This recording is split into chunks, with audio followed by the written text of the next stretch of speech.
Hello, all supporters. In this video, we're going to look at the super weapons of Horizon Wars and how these are added into a force.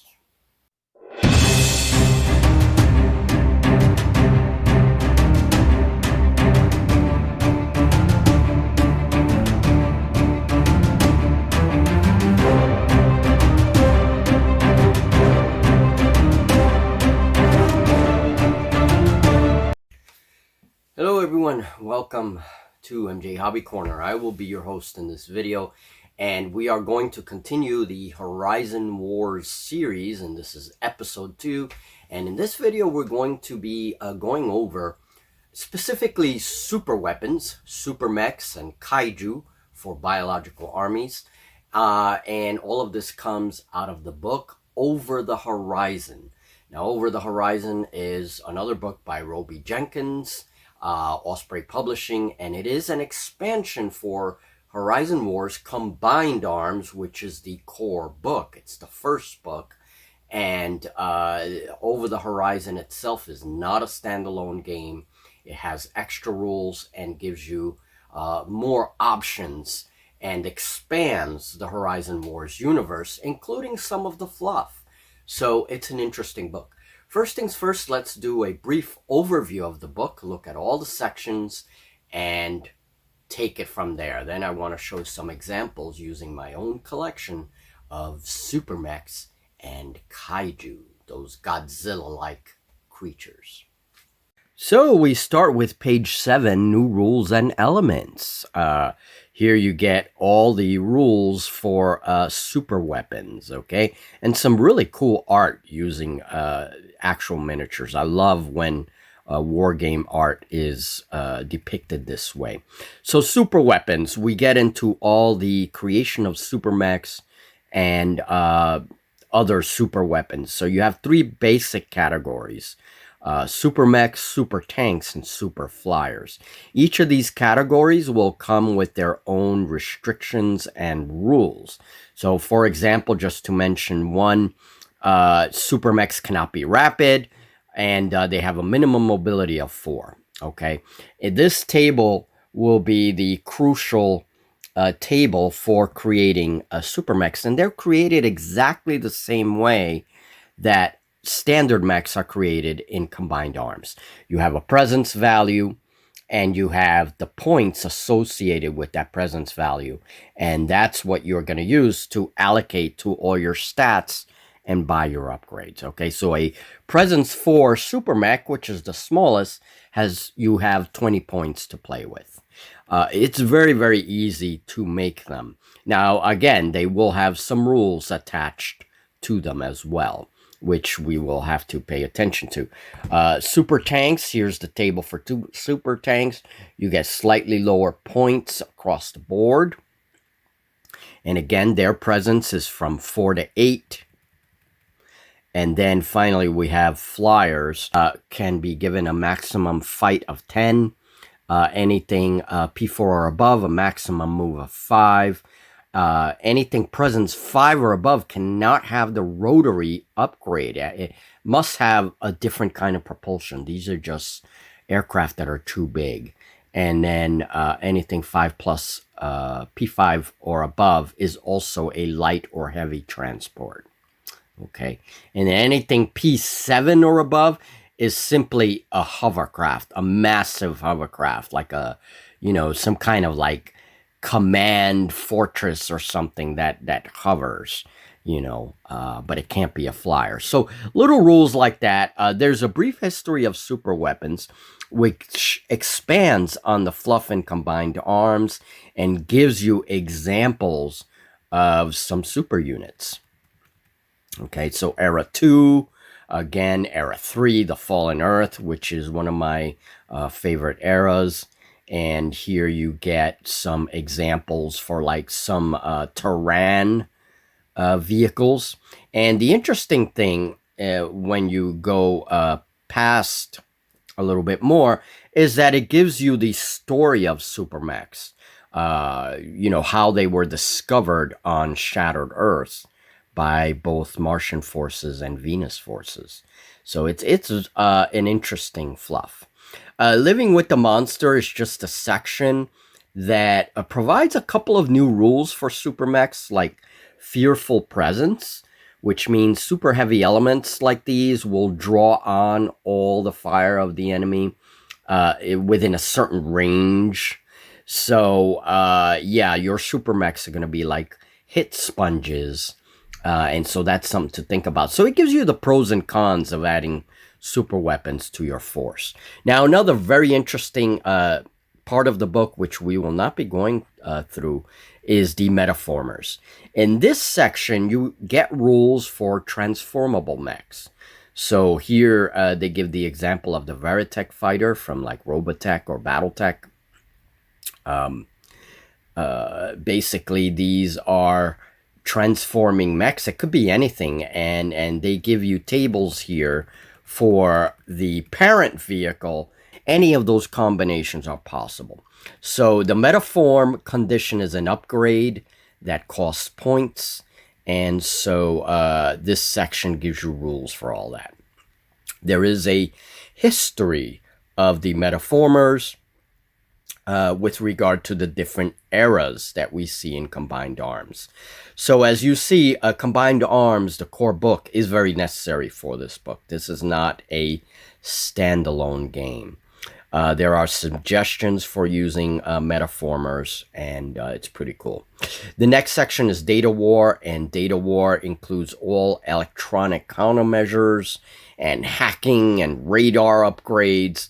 A very interesting section to add more interest to your games. Electronic warfare, all that stuff. Okay, so there's a lot of cool stuff and a lot of cool vehicles that you can introduce for that purpose. And here is the BioWar. We are going to look into this section as well as the super weapon section.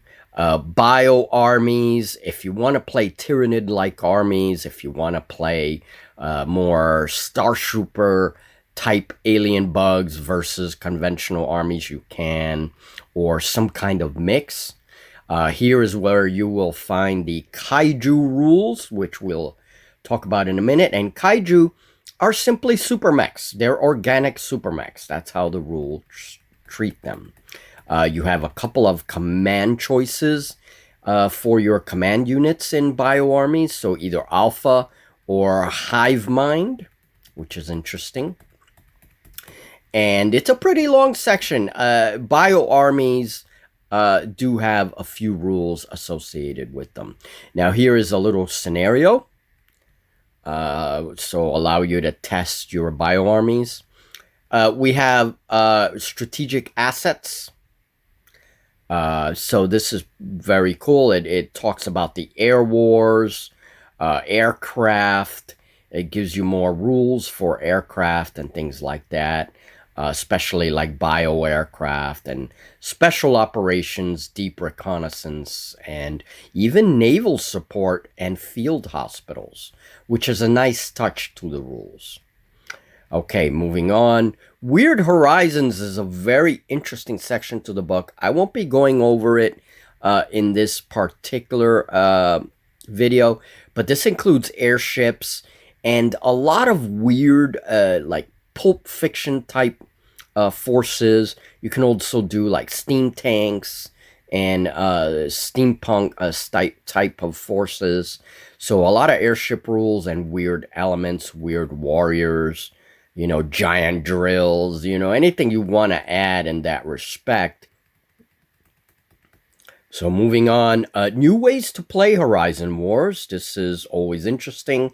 More tournament rules, which is very good. And you have different deployment options and missions. This is another like section. Horizon Wars has very peculiar ways of dealing with scenarios. So you get new adventures here, and adventures are a kind of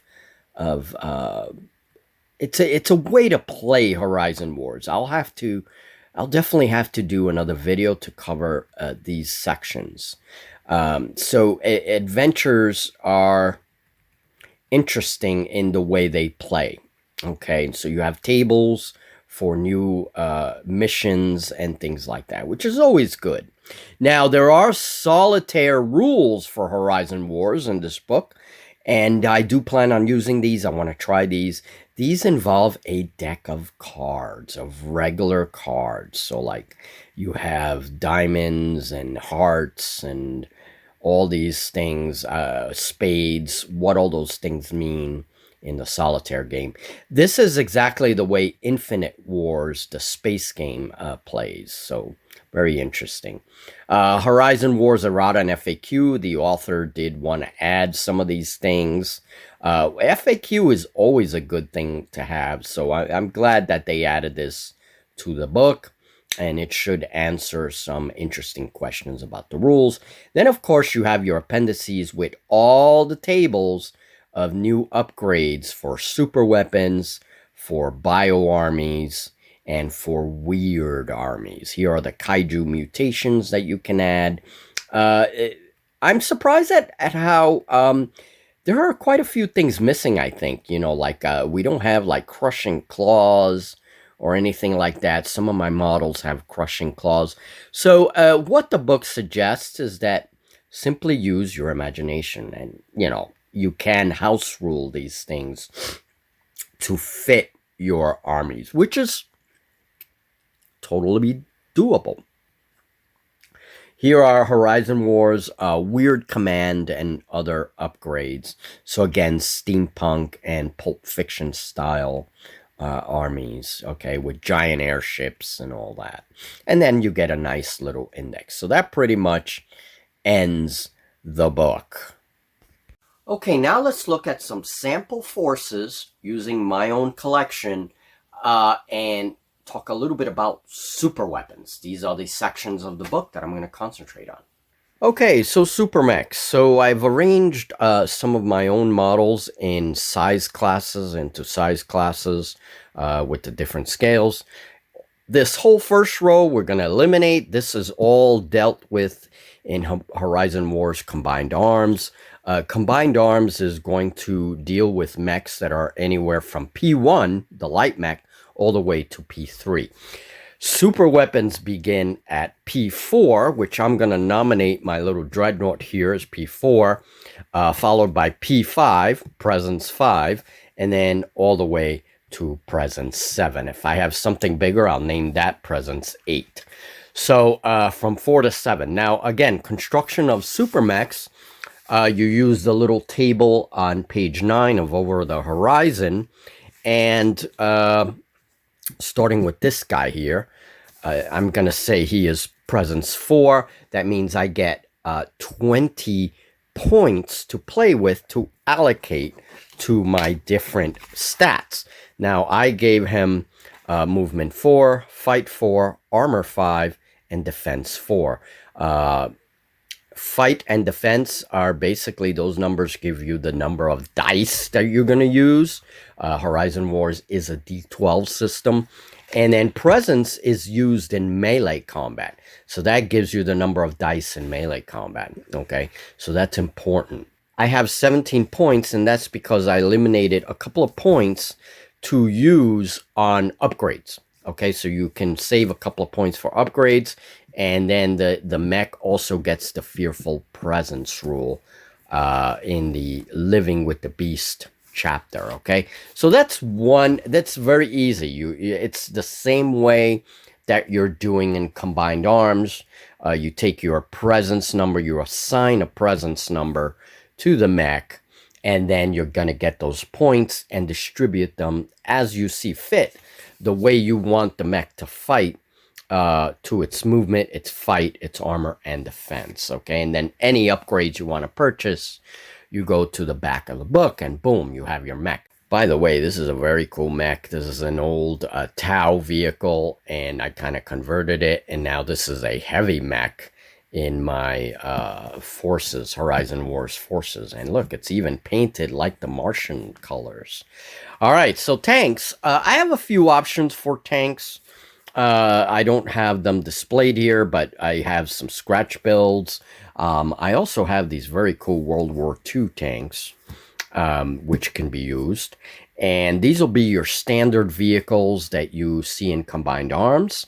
And then here, this would be one of my super tanks. Now, I made this, if I remember correctly, would be the smaller of the super tanks. So either Presence 4 or Presence 5. Okay, so whichever I choose, I take my upgrades from the tables provided on page 10, and then just allocate, just the same way I do with mechs, allocate my points across all the different stats, and then maybe save something for upgrade. For the super flyer category, I have a few aircraft available. These are pretty big in scale, so I could start these as category 4, that is super flyer Presence 4. This would be something like Presence 5, the Sky Cranes and such. Now, this is interesting. This would be Presence 6. I can't make it Presence 7 because anything Presence 7 or above has to be anti-grav. And this is not an anti-grav vehicle. It's an actual aircraft, something like a Galaxy or something. And this is an aircraft that I've been upgrading. I added some wheels, and I'm still repainting it. It's a foam aircraft, and it has a nice little ramp and everything. So this would be a Presence 6 Super Flyer. And basically from there, I just allocate my points. And you'll find that flyers have less points to play with. So this will also have a heavy transport rule associated with it. And yeah, like that. And any other restrictions. It's also going to be slower. Because it is Presence 6, so maximum move is 5. Now, for the remainder of the video, we're going to check out bio armies. Now, bio armies are a little more complex. There's a lot more options. You can play bio armies with a command unit that is either alpha or hive mind. Those are the two broad categories. And there's a couple of little rules for each of these categories.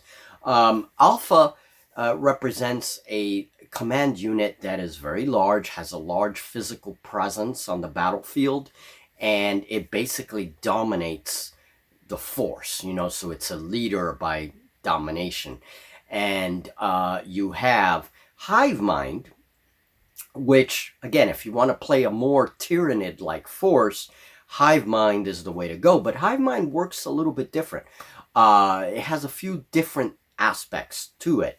And obviously the hive mind idea is as an overarching intelligence rather than a physical force. And some of the creatures are going to be more closely connected to that intelligence than others.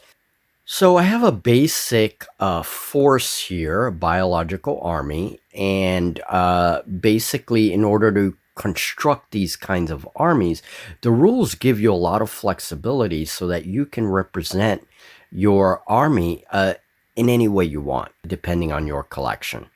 There are 3 major categories that you will assign each of these models, and those categories are gun beasts and griblies, very scientific term, and kaiju.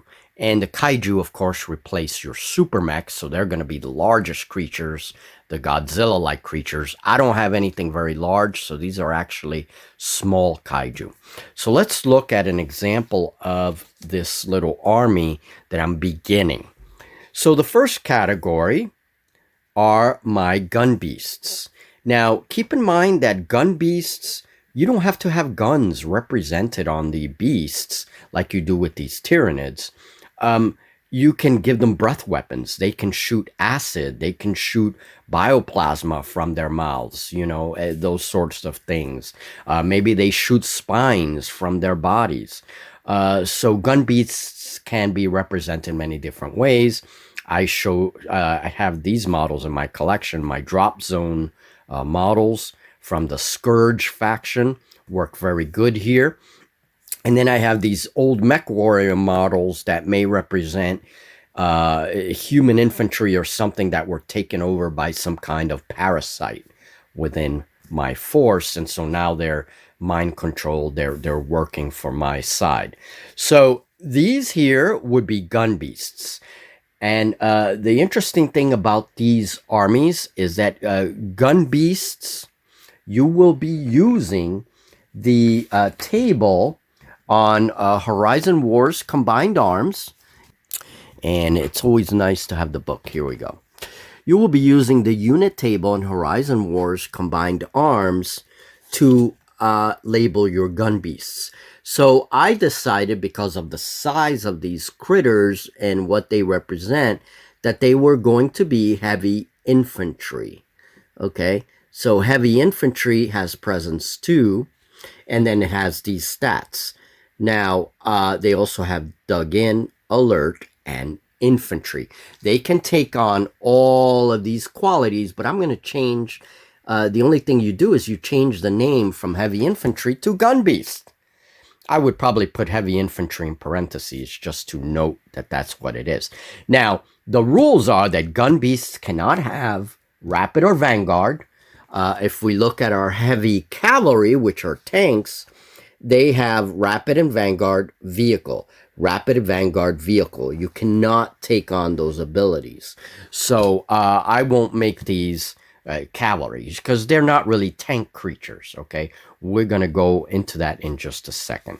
So they take on, so that's very easy. They just take on all the stats found in the book there. Okay, so also very an interesting special rule for gun beasts is that they are the ranged components of your bioarmor, but in melee they get an extra presence. They go from presence 2 to presence 3, which is why I wrote that there. Presence 3 in melee combat. Okay, so that's pretty cool. So they use 3 dice in melee combat because of their nature. All right, so that covers the infantry component of my army, and I'm treating these as heavy infantry as well. So okay, now we move on to the rear row. Now here we have a Gribbly. Let's move these guys. We have a Gribbly, and Gribblies can only be melee. They can only be melee, and these replace the mech options, the light mech option, which is P1 in the Horizon Wars book. So you would use to create the same way you create your light mechs. That is exactly what you do for your Gribbly. They can only be melee. They have a couple of other special rules. They are always rapid and always vanguard. So you got to attach that to your abilities list there.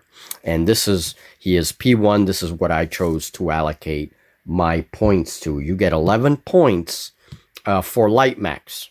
So again, they're light mechs. So that's what this little Gribbly guy, these are the stats he's going to have. He has rapid and vanguard. He can only melee. I also gave him the assault rig upgrade, which gives him +1 fight during melee charges. Now, remember, in melee, you use your presence to fight, not your F value. Your F value is only for range attacks. However, Gribblies have the special rule that they use their fight value for melee and not their presence. Okay, so that's cool. That means he has fight 2, so he would use 2 dice in melee. He has presence 1. So the assault rig thing, I house ruled it to give him an extra dice during melee charges. So he uses 3 dice when he's conducting a melee charge. All right, so that's a Gribbly. That's the melee portion of your creatures, and they replace mechs. Now, the other category that I want to use is heavy cavalry. These are my tank beasts. If you have anything that resembles tank bugs, this is the category you would use. I'm using these gaunts, and they would fall under the heavy cavalry choice. So they're my tanks. And basically, just like the infantry units, I adopt all of the traits for tanks when it comes to these, except they cannot have Rapid and Vanguard. Yeah. All right, so flyers. To make flyers, what I did is I used the aircraft rules in Combined Arms, and I made I made this creature similar to a strike fighter. It just takes on that template, and so it would be able to hose down enemy armor with plasma as it flies by, and so it is P2. And then that gives me 12 points to allocate to the rest of the stats. And so I gave him movement 5, fight 2, armor 2, and defense 3. Not very high armor. In Horizon Wars, if you get armor 0, you're done. You're dead. So not very high armor. Okay, so that covers my flyer, and now I can add a giant Tyranid-like flyer. Now this is my Kaiju, and Kaiju are... they are built exactly the same way as Supermechs. In fact, you're going to use the table that we saw earlier for the Supermech in order to make your Kaiju.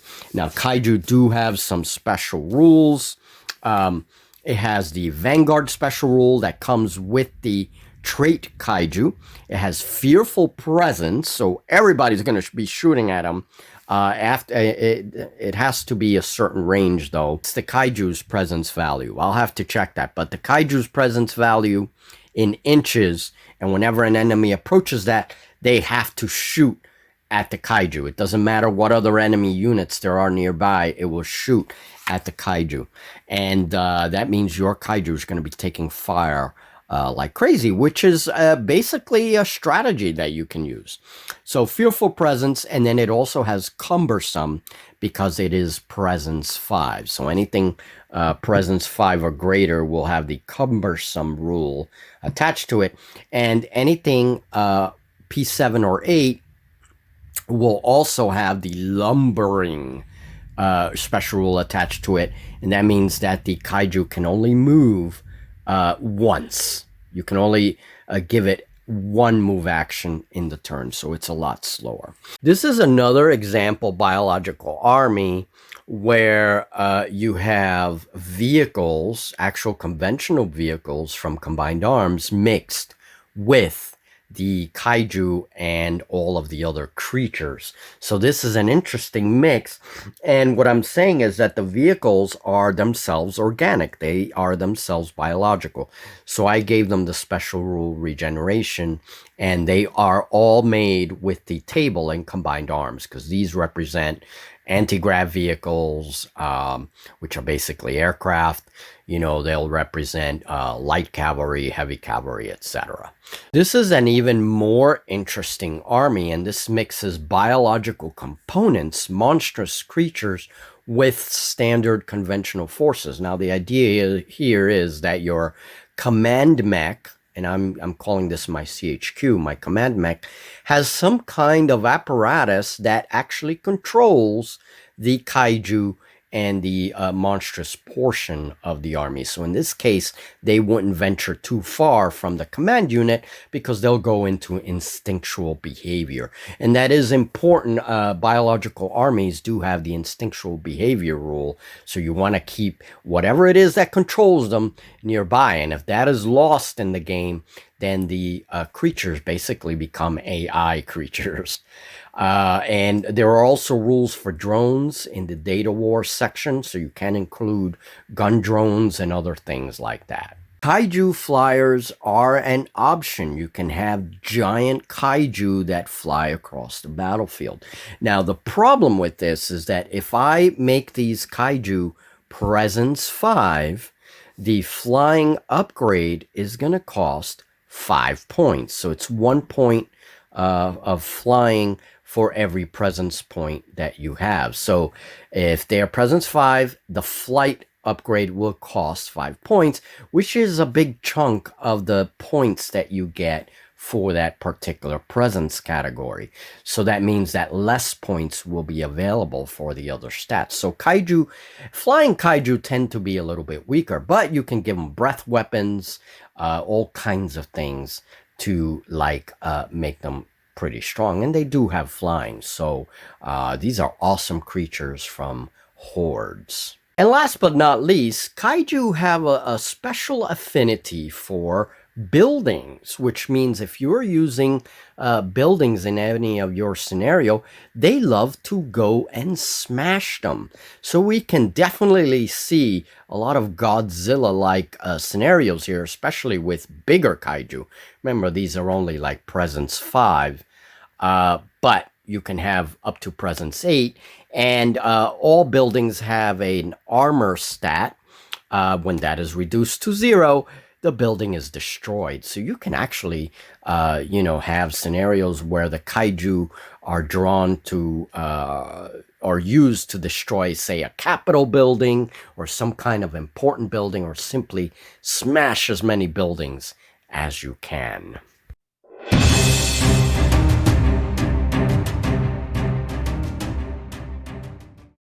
So bio armies are actually quite interesting. I'm always attracted to that kind of strange army in games. And so the fact that you have so many options is really cool. I can really fit my strange collection and make a very unique force. And for example, another thing is that once you give wings to a particular creature, it is going to function like an aircraft. But it will follow the aircraft rules, but it will function like a VTOL aircraft, which means that it can hover. It doesn't go by the stalling rules of typical aircraft, so you don't have to worry about moving them every turn, or they stall, or moving them at a certain speed so that they don't stall. You can pretty much move them however you want, and that's a cool thing about biological flyers. But there are quite a few rules, and the kaiju are definitely a lot of fun. They are a fun addition to any of your armies. Now, of course, you have to agree with your opponent what kinds of things, how big, and everything else you're going to use. How many super weapons and all this you're going to use. You're probably going to play larger presence games with larger presence for each of the forces to accommodate the presence values of these larger figures. Okay, so that is a very interesting part. I found the book to be very interesting. There are some things I house ruled, very few things, mostly to accommodate the creatures that I have for biological armies.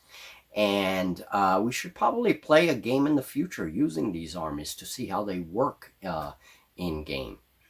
Now, in the next video, I will probably touch on Metaformers, Data War, and a little bit of the Weird War stuff, so that we can see that section, because I think that's a very interesting section in Over the Horizon. So remember, you're going to need the core book for Over the Horizon. It is not a standalone game. After that, we will delve into a standalone version of Horizon Wars in 28 millimeters, and that is Zero Dark. Okay, so that'll be later down the line.